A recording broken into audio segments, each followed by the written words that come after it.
இன்று வந்து ஆகஸ்ட் 3 உடல் உறுப்புகள் தான விழிப்புணர்வு நாள். இது வந்து சிம்ஸ் ஹாஸ்பிட்டல் வந்து இந்த நிகழ்ச்சியை நடத்துறாங்க.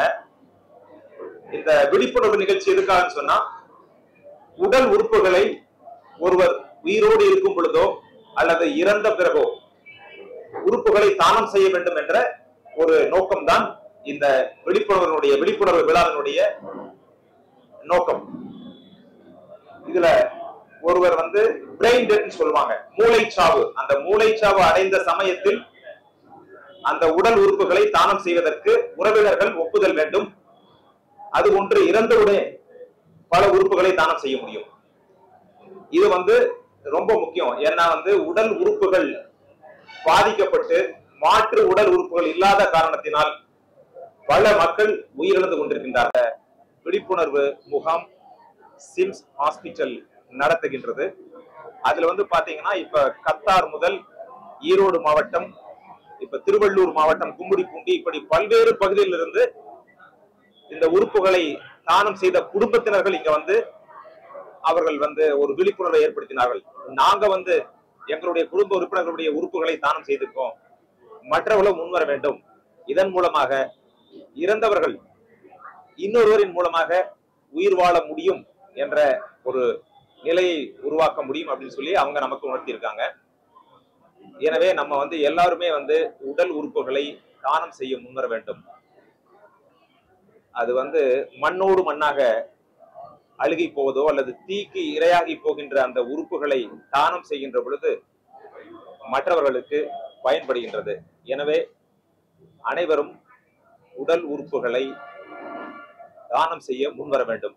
அதனாலதான் இந்த கவர்மெண்ட் ஆஃப் இந்தியா ஒரு ப்ரோக்ராம் வச்சிருக்கிறாங்க, அங்தான் ஜன் ஜக்ருப்த அபியான் அப்படிங்கிறதான் அந்த நிகழ்ச்சி. இது சம்பந்தமாக இங்க வந்து இந்த சிம்ஸ் மருத்துவமனையினுடைய மருத்துவர்கள் இருக்கிறாங்க. இங்க வந்து ராஜ சிவசாமி அவர்கள் இருக்கிறாங்க. அவர் ஒரு சில வார்த்தை சொல்வார். உடல் உறுப்புல வந்து கிட்னி, லிவர், அது மாதிரி ஸ்பெஷலிஸ்ட் இருக்காங்க, யூராலஜிஸ்ட் இருக்காங்க, லிவர் டிரான்ஸ்பிளான்ட் சர்ஜன், நெஃப்ராலஜிஸ்ட், இவங்கெல்லாம் வந்து உங்களுக்கு ஏதாவது சந்தேகம் இருந்தால் கேட்கலாம். இது வந்து நம்ம ஹாஸ்பிட்டல் ஸ்டார்ட் பண்ணி 12 வருஷம் ஆயிடுச்சு. இங்கே ஆல்மோஸ்ட் ஒரு 200 டிரான்ஸ்பிளான்ட் பண்ணியிருக்கோம். அதில் வந்து இந்த உடல் உறுப்பு இறந்தவர்கள் கொடுத்தது வந்து ஒரு 35-40 பேர் கொடுத்துருக்காங்க. இந்த ஃபேமிலிலாம் வந்து நம்மளுக்கு வந்து உண்மையை நெகட்டிவ் இந்த மாதிரி உயிர் கொடுக்க முடியுங்கிறத உணர்த்தியிருக்காங்க. அதை வந்து இந்த அவேர்னஸ் ப்ரோக்ராம் விழிப்புணர்வை மக்களுக்கு கொண்டு போய் சேர்க்கணும். இதுக்கு வந்து நம்ம எல்லாரும் சேர்ந்து செய்தால் நம்மள்கிட்ட நிறைய உயிர்களை காப்பாற்ற முடியும். அது மூலம் பல குடும்பங்கள் வாழ வைக்க முடியுங்கிறது சொல்ல வரும். ஆமா, ஒரு காலத்துல வந்து தமிழ்நாடும் ஒருங்கிணைந்த ஆந்திர பிரதேசம் தான் வந்து முன்னணியில் இருந்துச்சு இந்த உடல் உறுப்புகள் தானம் செய்வதில். அதுல தமிழ்நாடு முதலிடமாக இருந்தது. தற்போதைய புள்ளி விவரங்களின்படி தெலுங்கானா ஸ்டேட், அந்த மாநிலம் தான் வந்து முதன்மை இடமாக இருக்கின்றது. இதற்கு காரணம் வந்து விழிப்புணர்வை இன்னும் நம்ம அதிகமா ஏற்படுத்தணும். விழிப்புணர்வு குறைஞ்சிட்டு வருதுன்னு நினைக்கிறாங்க. அதுக்கு தான் இந்த இப்ப முகாம் நடைபெறுகின்றது. இந்த விழிப்புணர்வு முகாம் நிச்சயமாக வந்து நான் ஏற்கனவே சொன்ன மாதிரி இந்தியாவில் வந்து 160 கோடி மக்கள் தொகை இருக்கின்றதா கிட்டத்தட்ட. இதுல பாத்தீங்கன்னா 1,60,000 பேர் தான் வந்து உடல் உறுப்புகளை தானம் செய்கின்றார்கள். ஆனால் உடல் உறுப்புகள் தேவைப்படுவதனுடைய எண்ணிக்கை வந்து பல லட்சங்கள் இருக்கும். கிட்டத்தட்ட 1 கோடி மக்களுக்கு வந்து உடல் உறுப்புகள் தேவைப்படுகின்றன. அது வந்து வெயிட்டிங் லிஸ்ட்லயே இருந்துட்டு இருக்கிறாங்க. அந்த வெயிட்டிங் லிஸ்ட்ல இருக்கிறதுனால உடல் உறுப்புகள் கிடைக்காதனால அந்த வெயிட்டிங்ல இருக்கிற அந்த மக்கள் வந்து உயிரிழந்து போகின்றார்கள். எனவே உடல் உறுப்புகளை தானம் செய்ய முன்வர வேண்டும். அது என்ன வந்து நான் கண்ணை தூண்டி எடுத்துருவாங்க அல்லது இதயத்தை வந்து தூண்டி எடுக்கிறப்போ வலிக்கும், அதெல்லாம் ஒண்ணுமே கிடையாது. இப்ப நம்ம பைபாஸ் சர்ஜரி பண்றோம், எல்லா சர்ஜரியும் பண்றோம், அப்ப என்ன வலிக்குதா? இல்ல. நம்ம இறந்த பின்னாடி நமக்கு எதுவுமே தெரியாது. அது வந்து தீக்கு இரையாகி போவதை தவிர்த்து மற்றவர்களுக்கு பயன்படும்படி நம்ம வந்து செயல்பட வேண்டும். நிச்சயமா வந்து தமிழ்நாடு வந்து முதன்மை இடத்தை மீண்டும் பிடிக்கும் அப்படின்னு கருதுறேன். இந்த விழா அதுக்கு வந்து ஒரு அடித்தளமாக அமையும். ஆண்களை விட பெண்கள் தான் அதிகமாக வந்து கொடுத்துட்டு வர்றதாக புள்ளி விவரங்கள் சொல்லுது. ஆண்களும் அதிகமாக வந்து இந்த உடல் உறுப்புகளை தானம் செய்ய முன்வர வேண்டும். இப்ப இறந்து போனவர்கள் இந்த மாதிரி உடல் உறுப்புகளை தானம் செய்வதற்கு வந்து அரசு மரியாதை கொடுக்கின்ற நிகழ்ச்சி இருக்கிற மாதிரி எனக்கு தெரியல.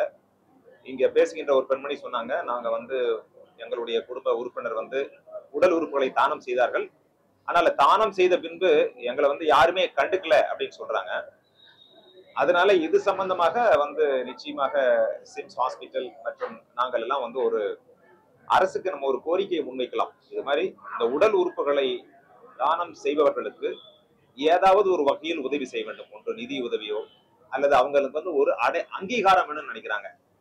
வருஷத்துக்கு ஒரு தடவை அங்க இருக்கிற ஒரு மாவட்ட ஆட்சித்தலைவரோ காவல்துறை கண்காணிப்பாளரோ அந்த வீட்டுக்கு சென்று ஒரு மாலை வைத்து ஒரு மரியாதை செய்தாலே அது ஒரு மிகப்பெரிய அங்கீகாரமாக ரெகக்னைஸ்னாக நினைக்கின்றார்கள்.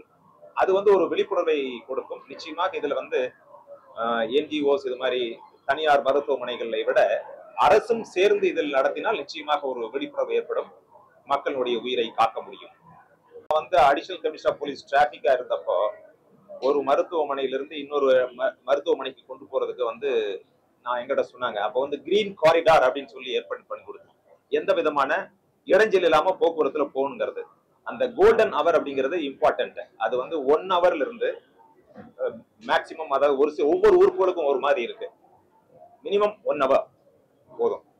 இதுல வந்து அந்த கிரீன் காரிடார் அப்படிங்கிறது அது ரொம்ப ரொம்ப முக்கியம். இப்ப அதை வந்து ஒரு புரோட்டோகாலாவே எஸ்டாப்ளிஷ் பண்ணியாச்சு. இப்ப வந்து ஹெலிகாப்டர் மூலமாவும் ஒரு சில நேரங்களில் கொண்டு வர்றாங்க. அது மருத்துவமனைகளுக்கு இடையே எவ்வளவு தூரம் இருக்கிறத பொறுத்து இருக்கு.